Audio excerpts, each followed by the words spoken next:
que planteamos, nosotros tuvimos una primera reunión que la dictó una primera charla que tuvo a cargo de Maximiliano Calderón y que planteó cuestiones generales de los contratos, ¿no? Eh, Todavía no hay, aunque sí hay muchos movimientos académicos sobre todo, no sé cuántos de estos están llegando a las legislaturas, a la legislatura, cuando la legislatura comience a trabajar, sobre una ley general que se debería dictar acerca de los efectos de todas estas medidas de la pandemia y de las medidas que se van dictando sobre la contratación en general. Pero bueno, el legislador ha optado a tomar algunas primeras medidas sobre contratos que considera que tienen especial relevancia por su implicancia social. Este decreto 320 del 2020, que es el que regula las locaciones en estos tiempos, eh, hay que leer los fundamentos porque en estos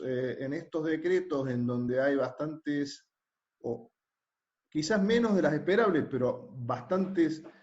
cuestiones que quedan sin resolver, los fundamentos seguramente nos van a dar guías para interpretar y aplicar las normas que se han dictado para regular el contrato de locación o los contratos de locación, que no son solo locación como vamos a ver más adelante.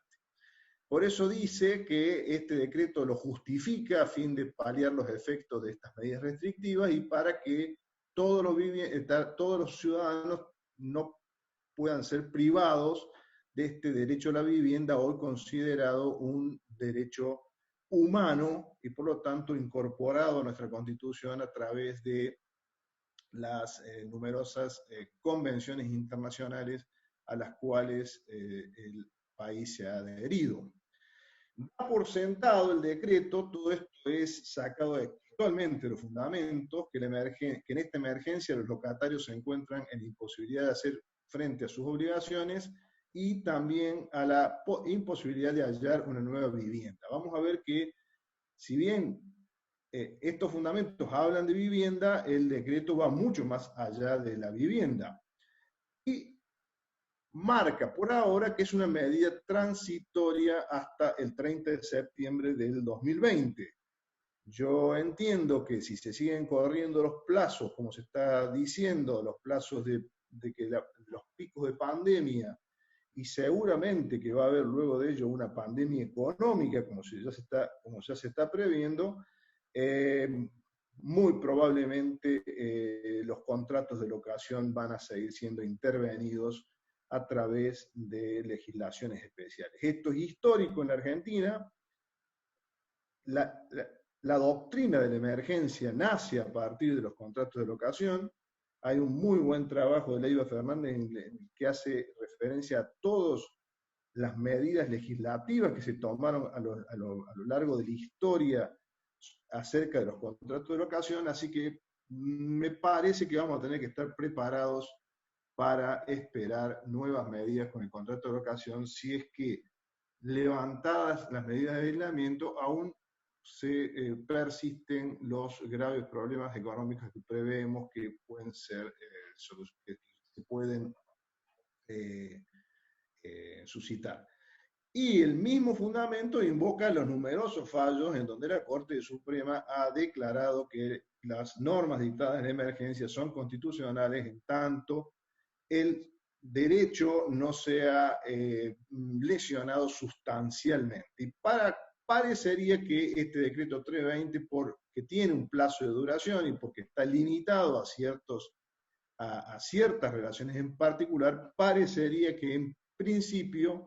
es razonable y que no debería haber mayores fundamentos para su inconstitucionalidad, más allá que en casos concretos, como es la única manera en que se puede decretar una inconstitucionalidad, se puedan hacer planteos y luego los jueces encuentren criterios de irrazonabilidad en alguna o en todo el decreto o en algunas de las disposiciones. Vamos a empezar a desglosar cuáles son las principales reglamentaciones que trae este decreto 320. El decreto está escrito al revés, me parece, porque primero empieza a hablar de ciertas disposiciones sobre los contratos y luego recién en el artículo 9 dice qué contratos están incluidos. Pero lo vamos a ordenar. El artículo 9 dice qué contratos están incluidos y el primero, por supuesto, era el inmueble destinado a vivienda única urbana y lo que es de algún modo novedoso es que también es rural, o sea, alguien que está alquilando una zona rural con destino a vivienda. Y habla de vivienda única, es decir, que si algún locatario tiene varias viviendas o varios locales o varios inmuebles destinados a vivienda, no se les haría aplicable este decreto. Luego, las habitaciones destinadas a vivienda familiar o personal en pensiones, hoteles u otros alojamientos no considerados alquileres temporarios del 1199. Recordemos que el 1199 dice que no están incluidos dentro de los plazos mínimos del Código Civil y Comercial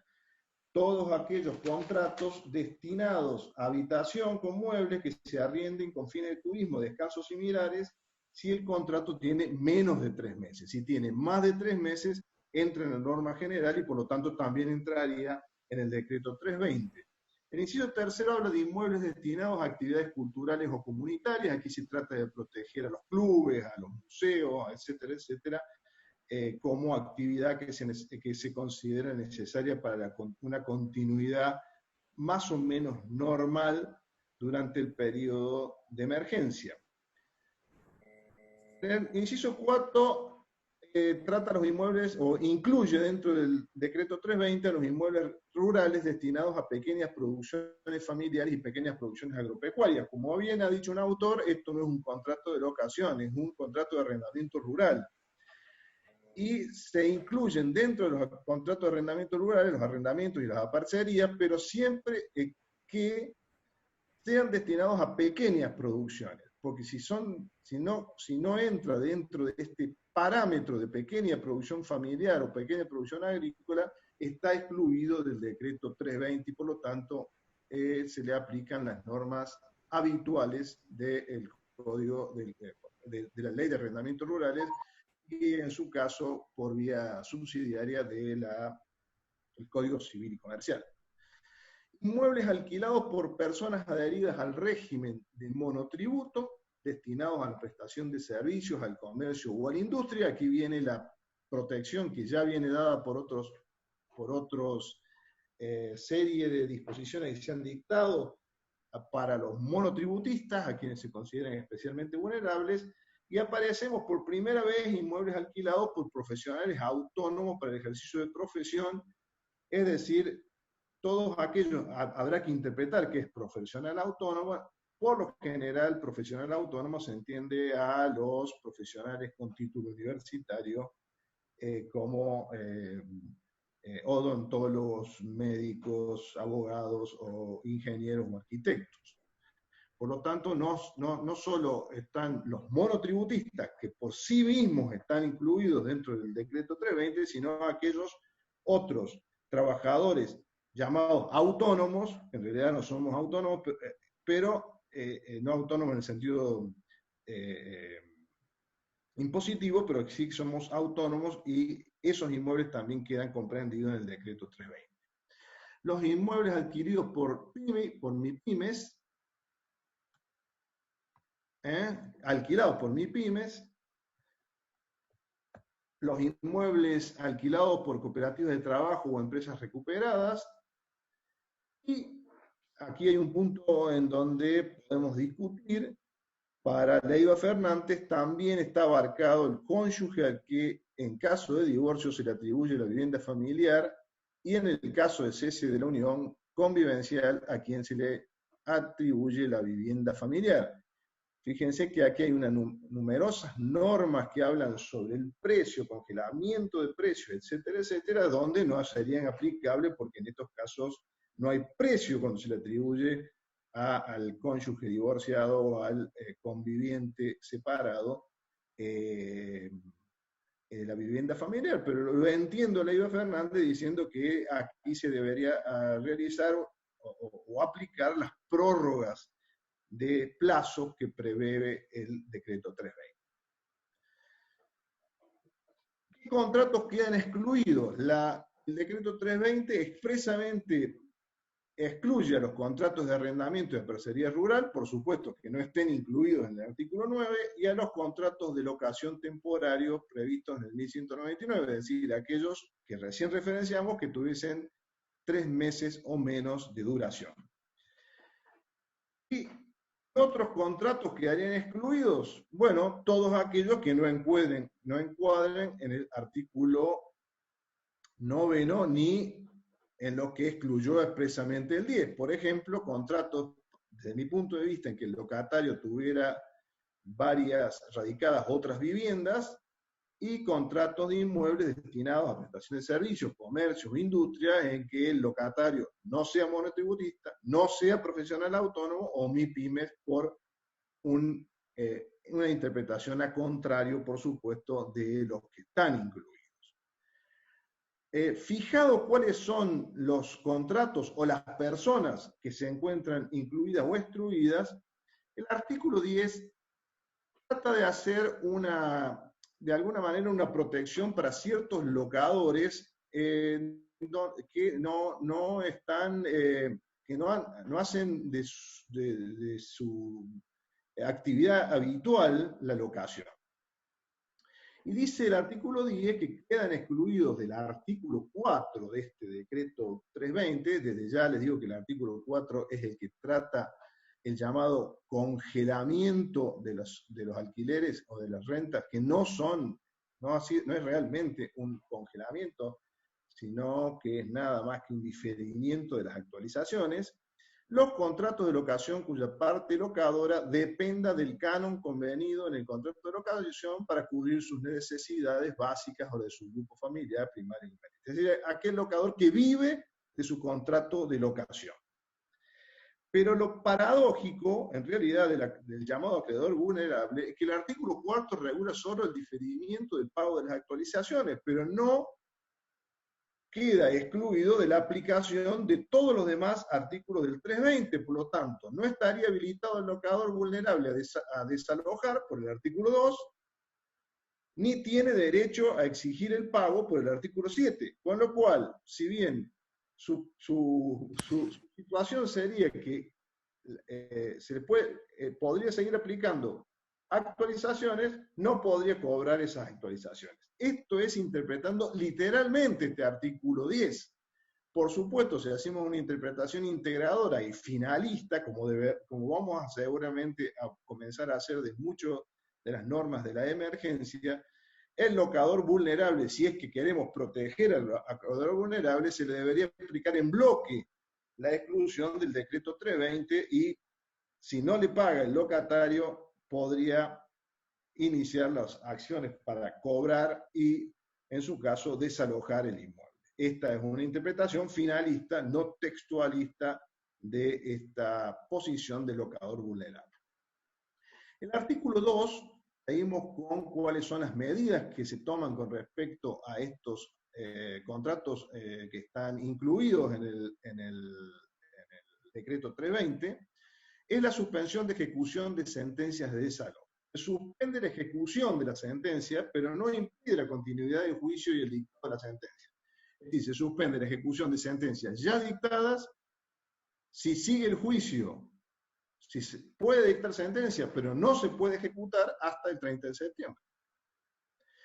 Solo si el litigio se ha promovido por incumplimiento de la obligación de pago. Por lo tanto, siempre que se den las condiciones que están fijadas para todos, que en realidad es el fin de la protección, que la tenencia la tenga el locatario, el continuador de la locación, en los términos del artículo 1190 del Código Civil y Comercial, los sucesores del locatario, los sublocatarios, o como bien me hizo reflexionar Calderón, también estarían incluidos los cesionarios del locatario. Es decir, es una condición para que no pueda ser desalojado que el locatario o quienes continúen en la locación en los términos que fija el decreto 320 continúen en la tenencia del inmueble. Si han perdido la tenencia del inmueble, por supuesto, se podrá ejecutar la sentencia. La pregunta es si se pueden iniciar nuevos juicios por falta de desalojo. El artículo 7, por falta de pago, regula la falta de pago, otorgando al locatario un diferimiento, por lo tanto, no se podrían iniciar nuevos juicios por falta de pago, porque el artículo 7, como vamos a ver, difiere, o mejor dicho, permite que el locatario no pague, pague parcialmente o pague fuera de término, y le fija un nuevo plazo, hay una moratoria legal, por lo tanto, si hay una moratoria legal, no está en mora, con lo cual el locador a quien no se le ha pagado no podría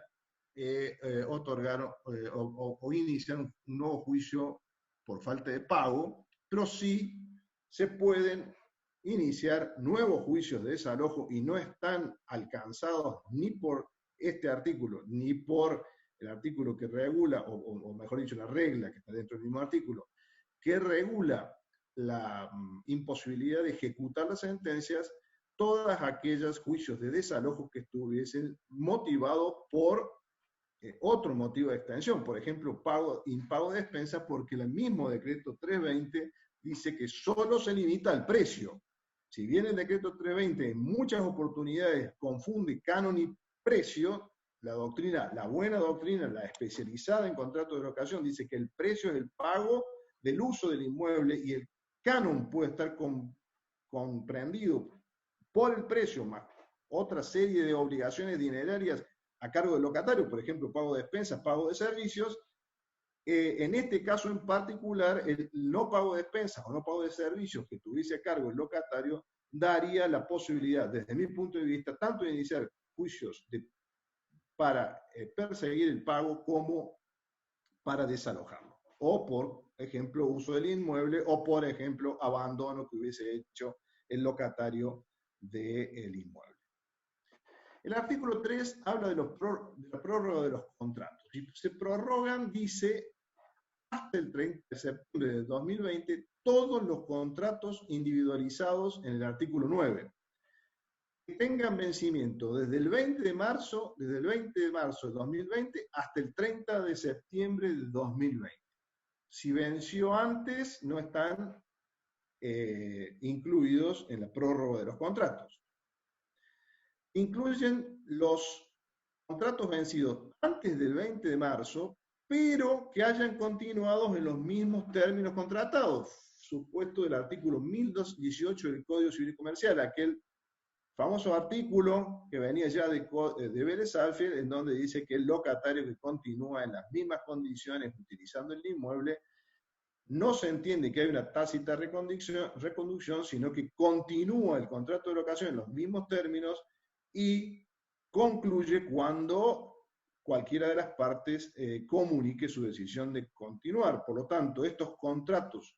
reconducidos, aunque no hay tácita o prorrogado de hecho, también están incluidos en el decreto 320 y por lo tanto no pueden ser desalojados estos locatarios. Siempre que, si la misma condición, el inmueble lo tuviese el locatario, el continuador de la locación, el cesionario en su caso, los sucesores o los sublocatarios. La prórroga, aquí viene una cuestión vidriosa, implica la prórroga de las fianzas. Los fiadores, como saben, luego de las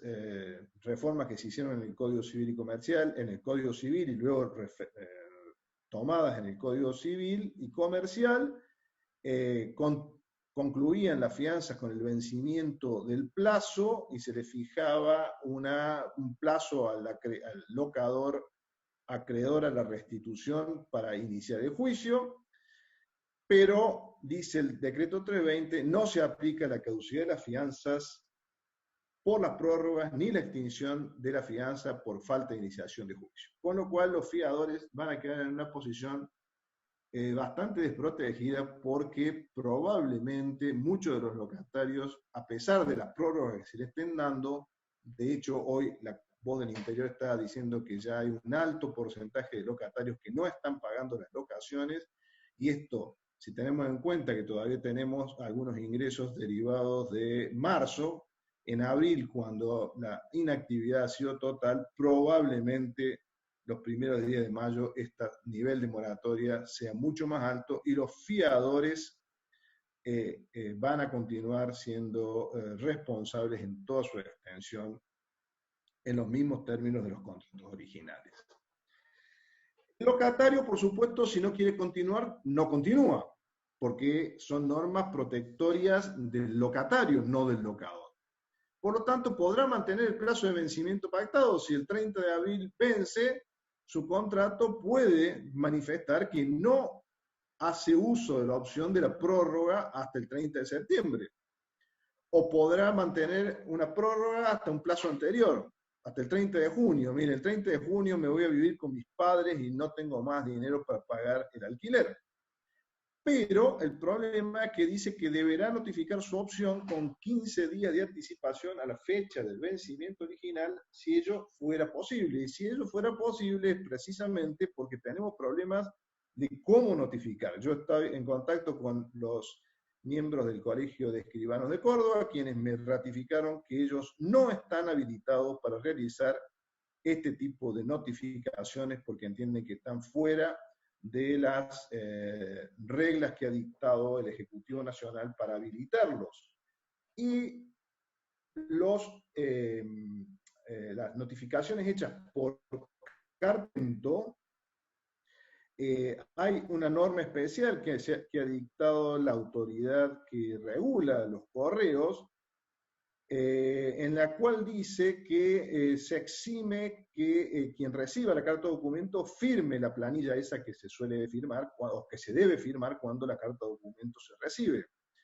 Pero no es que puede dejar la carta de documento aunque no haya nadie en el inmueble, sino que debe identificar a quien recibe la carta de documento. Me parece que allí la reglamentación debería ampliarse, y si se ha fijado un lugar de notificación por parte del locador, el correo debería poder dejar la notificación, como lo hace un escribano, por debajo de la puerta, dejando constancia de que ha intentado o que ha notificado de esa manera. Si ustedes me dicen a mí, yo creo que hay que empezar a utilizar los medios electrónicos,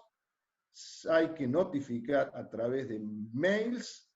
y luego defenderemos que ese documento electrónico no firmado, que para el Código Civil y Comercial se denomina instrumento particular no firmado, tiene efectos jurídicos, no lo tiene si estuviese firmado como si estuviese firmado digitalmente, pero es un documento que vale como elemento probatorio. El artículo 3 dice que se prorrogan los contratos, ya lo vimos. El artículo 4 habla del congelamiento de las actualizaciones, y esta es una cuestión que es un sinceramiento, porque a través de un DNU está el gobierno reconociendo que se pueden actualizar los alquileres. Cuando la ley de defensa, la ley de convertibilidad, luego ratificada por la ley de emergencia del año 2002, ratificó que no hay posibilidad de actualizar las obligaciones de dar suma de dinero. Pero sin embargo aquí el DNU dice que se pueden diferir pago de actualizaciones. Por lo tanto, desde mi punto de vista esto es bueno, porque en definitiva salimos de este sistema de falsedades en donde decimos que no se pueden actualizar y que todo se puede actualizar, y que todos actualizamos, sin perjuicio de que, como lo he dicho muchas veces por escrito, para mí estas cláusulas son inválidas. Hasta el 30 de septiembre de 2020 se abonará el precio locativo correspondiente a marzo de 2020. esto no es congelar. Congelar sería, no se actualiza más nada hasta marzo, hasta septiembre de 2020. Lo único que se hace es diferir el pago de esta actualización. Pero las demás prestaciones de pago se rigen conforme los acuerdos celebrados. Es decir, hay que seguir pagando todos los otros pagos en dinero diferentes al precio. El precio se fija al 20 de marzo del 2020 y las diferencias entre el monto pactado y el que correspondieran se van a pagar en cuotas de 3 a 6 cuotas, la primera con el canon locativo que corresponde al mes de octubre.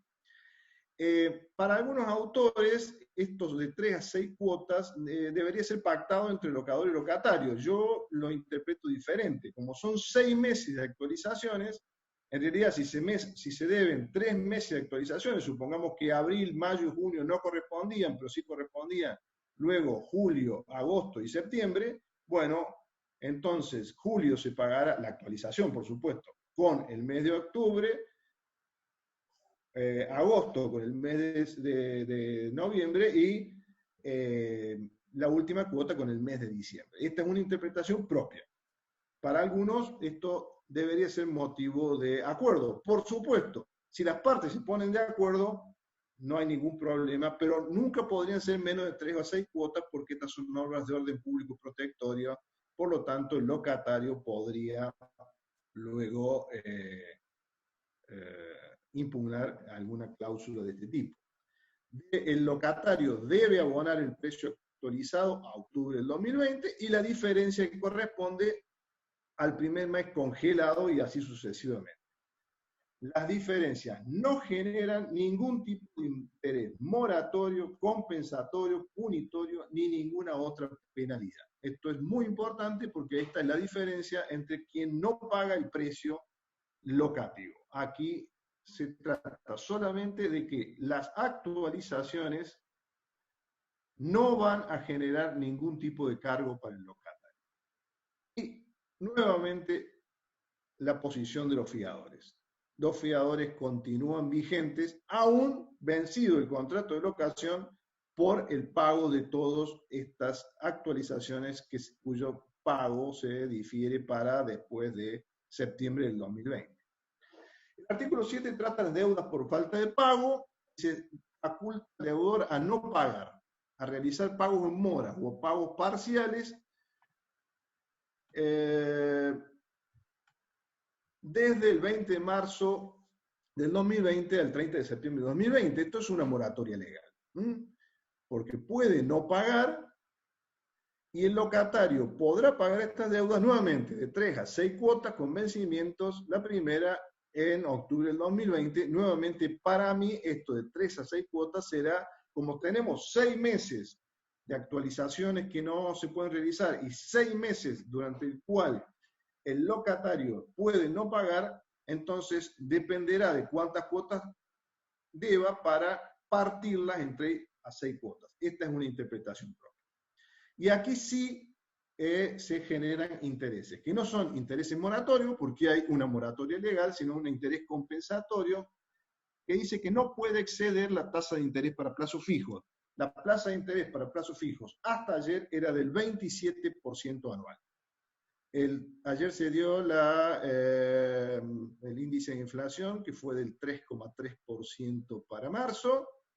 con lo cual a este paso vamos a llegar seguramente por encima del 50%, así que allí los locadores van a tener una pérdida, una licuación importante de sus ingresos por locación.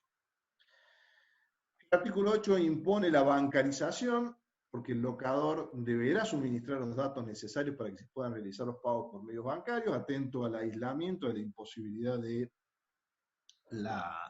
el traslado por parte de los locatarios. El locador deberá suministrar los datos necesarios. Yo entiendo nuevamente que el locador, porque esto fue motivo de alguna pregunta en charlas anteriores, puede notificar estos datos a través de medios electrónicos y luego se podrá probar que se le ha dado la posibilidad al locatario de pagar a través de estos medios electrónicos. Y si se comprueba que ese mail llegó a la casilla de correo del locatario, habrá entrado en mora y por lo tanto deberá pagar los intereses compensatorios a los que hicimos referencia recién. Mientras tanto, si el locador no suministra los datos necesarios, parecería que el locatario no tiene posibilidad de pagar, por lo tanto no estaría incurso en los intereses a los cuales se han hecho referencia. Además, se establece la mediación obligatoria. Esto es para la mediación nacional, no en nuestra provincia. Probablemente haya gente de afuera, pero bueno, en la provincia de Córdoba la ley de mediación dice expresamente que es optativo iniciar la mediación previa en los juicios ejecutivos y desalojos, y que no conocemos que se haya dictado alguna norma que se haya establecido la mediación obligatoria todavía, por lo cual, cuando se puedan iniciar los juicios o cuando vencido el periodo de vigencia de este decreto 320, podríamos iniciar los juicios ejecutivos y de desalojos sin una mediación, salvo que se dicte alguna medida que modifique la ley de mediación. Por último, no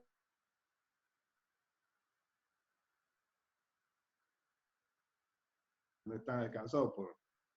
por el decreto 320, contratos de grandes empresas, contratos de arrendamientos, no alcanzados por el decreto, o cualquier otro supuesto en donde no pueda ser encuadrado la locación o el arrendamiento rural dentro del 320, sin duda que el locador o el locatario tendrá la posibilidad de recurrir a los instrumentos que por ahora siguen siendo los instrumentos generales del Código Civil, alegando la imposibilidad definitiva o temporaria de cumplimiento y probando los extremos de por qué se le hace imposible cumplir, o por último, aunque pueda cumplir, si hay una excesiva onerosidad sobreviniente. Esto son las normas que el Código Civil trata cuando trata la extinción de la obligación por imposibilidad de cumplimiento por caso fortuito, y esto es un caso fortuito, que distingue si la imposibilidad es temporaria o es definitiva, y la excesiva onerosidad sobreviniente cuando para el locatario el precio del pago de la locación se haya tornado excesivamente oneroso.